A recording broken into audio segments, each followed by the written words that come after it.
Hey, Stevo.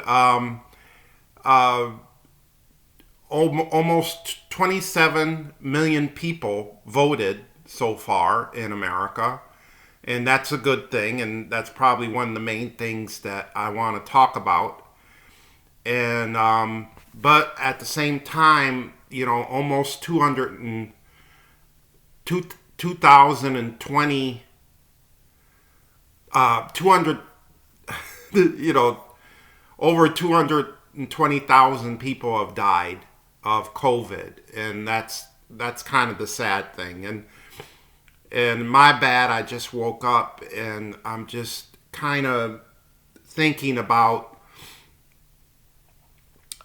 I guess to try to ease my mind. I kind of have been used to right these days putting it on online.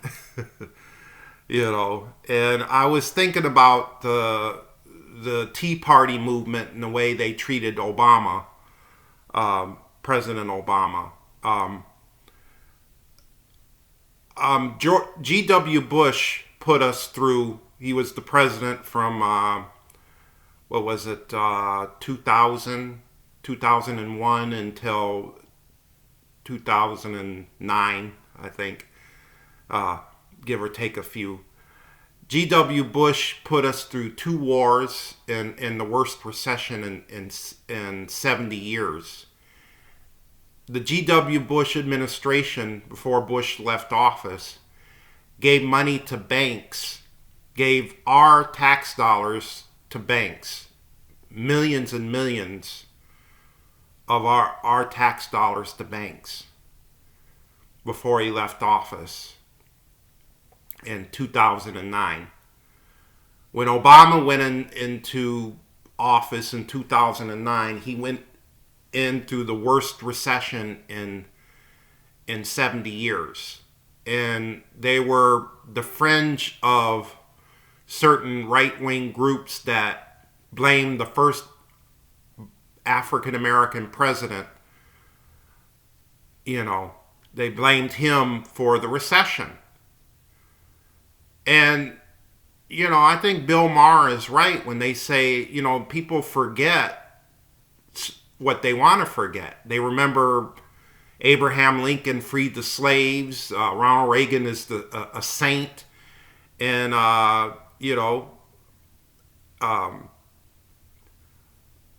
Barack Obama is the first African president, which is pretty much what the right wing, extreme right wing people remember.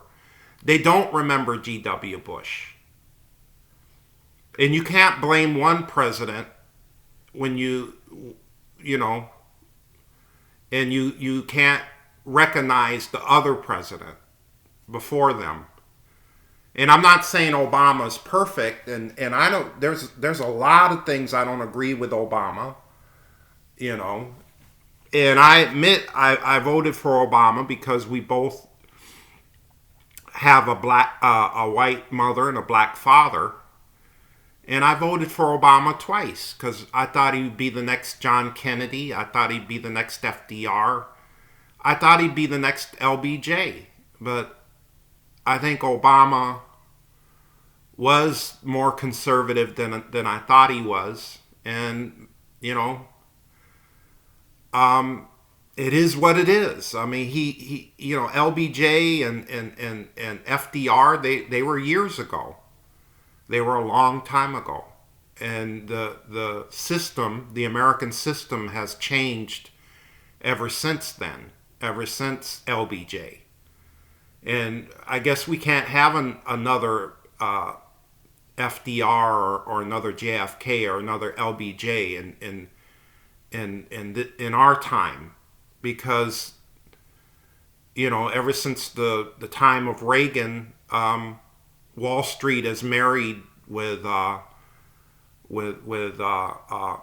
politics, and now that Wall Street controls politicians, it's not like it used to be. It's not, you can't have a president like FDR or JFK or LBJ anymore. You got to have a Wall Street like president that thinks about the bottom line, the bottom dollar. And I guess I was very naive at the time to think that way. I guess I was a little too idealistic to think that the first black president would not give money to banks and to stand up to his generals like JFK did. But Obama, just like Kennedy, was a product of his generation. And Obama probably is a very pragmatic person and felt that maybe he shouldn't being the first black president, he should not stand up to his generals. Maybe being the first black president, maybe he should, and big corporations giving money to his when he was running for president, his campaign, that maybe it's not a good idea to be so idealistic. And it is true that Obama did talk to bankers before he was president. He said, I got your back. I'll give you the money that you need. And like G.W. Bush, he gave money to bankers. He gave billions of our tax dollars to bankers. And that's where the Tea Party was born. Because Obama is a Democrat and Obama is a black man. And they were angry that Obama gave money to banks. But they weren't angry when Obama gave money to, when G.W. Bush gave money to banks. They weren't angry at G.W. Bush when he gave money to banks. So it's kind of irresponsible to not blame one president and blame another president. And there are a lot of things I don't agree with Obama politically, because I'm far to the left, but I'm empathetic to Obama, and because he does look like me. I never understood that an intelligent person like Obama wanted to be president to begin with. A person that was very learned and went to university to study law and became a lawyer and law professor and wrote books. Why would he want to be president of the United States? Kind of similar to maybe Woodrow Wilson or whatever. We've had many presidents who were lawyers also. But why would someone like Obama want to be the first black president? Even knowing what he would go through, a lot of the racism and a lot of the prejudices that he would go through. And I think when Donald Trump became president, people were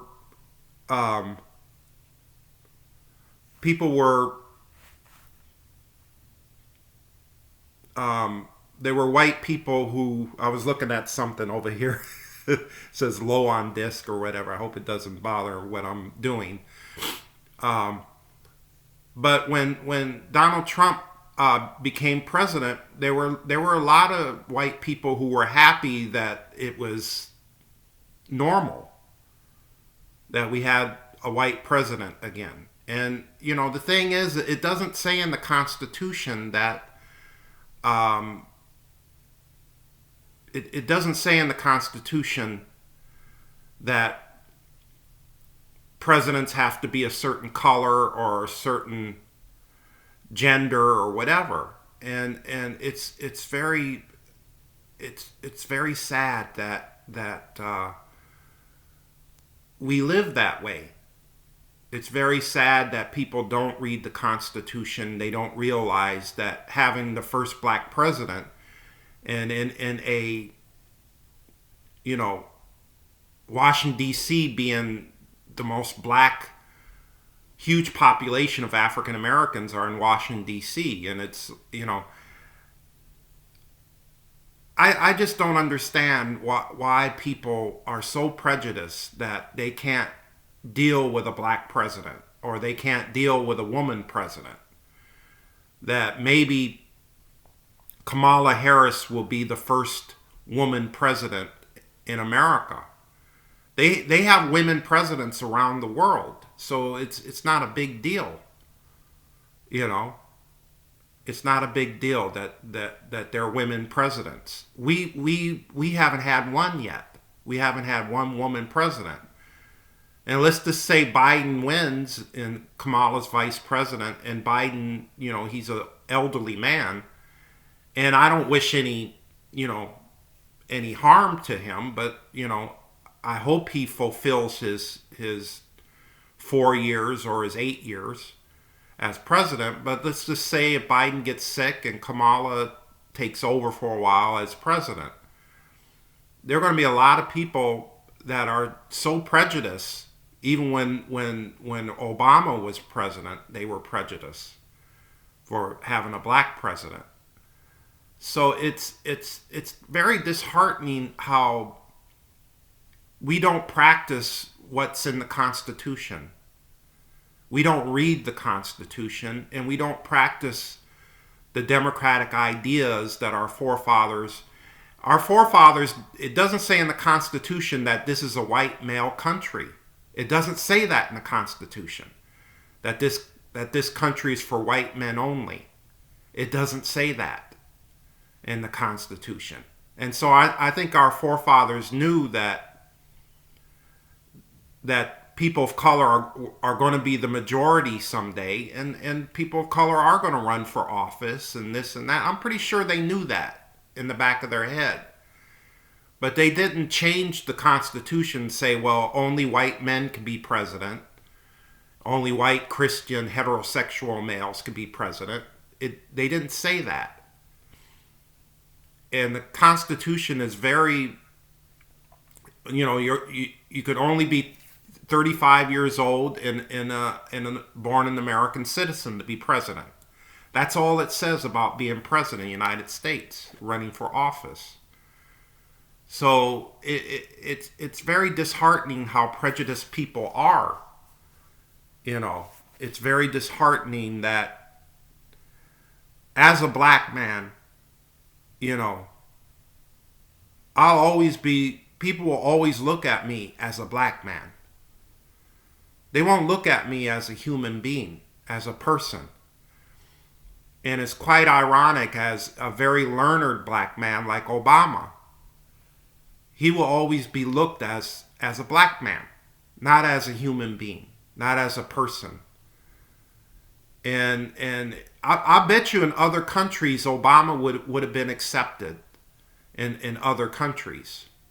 He would have been accepted as the first black president. But we need to practice our democratic ideas by accepting people for who they are. And we need to vote, and we need to love one another. And I guess this is more notes from underground, and I hope you guys enjoyed your weekend, and like I said, 27 million people voted so far, and over almost 220,000 people have died of COVID. And we need to get rid of Donald Trump, and we need to love one another. And I'll see you when I see you.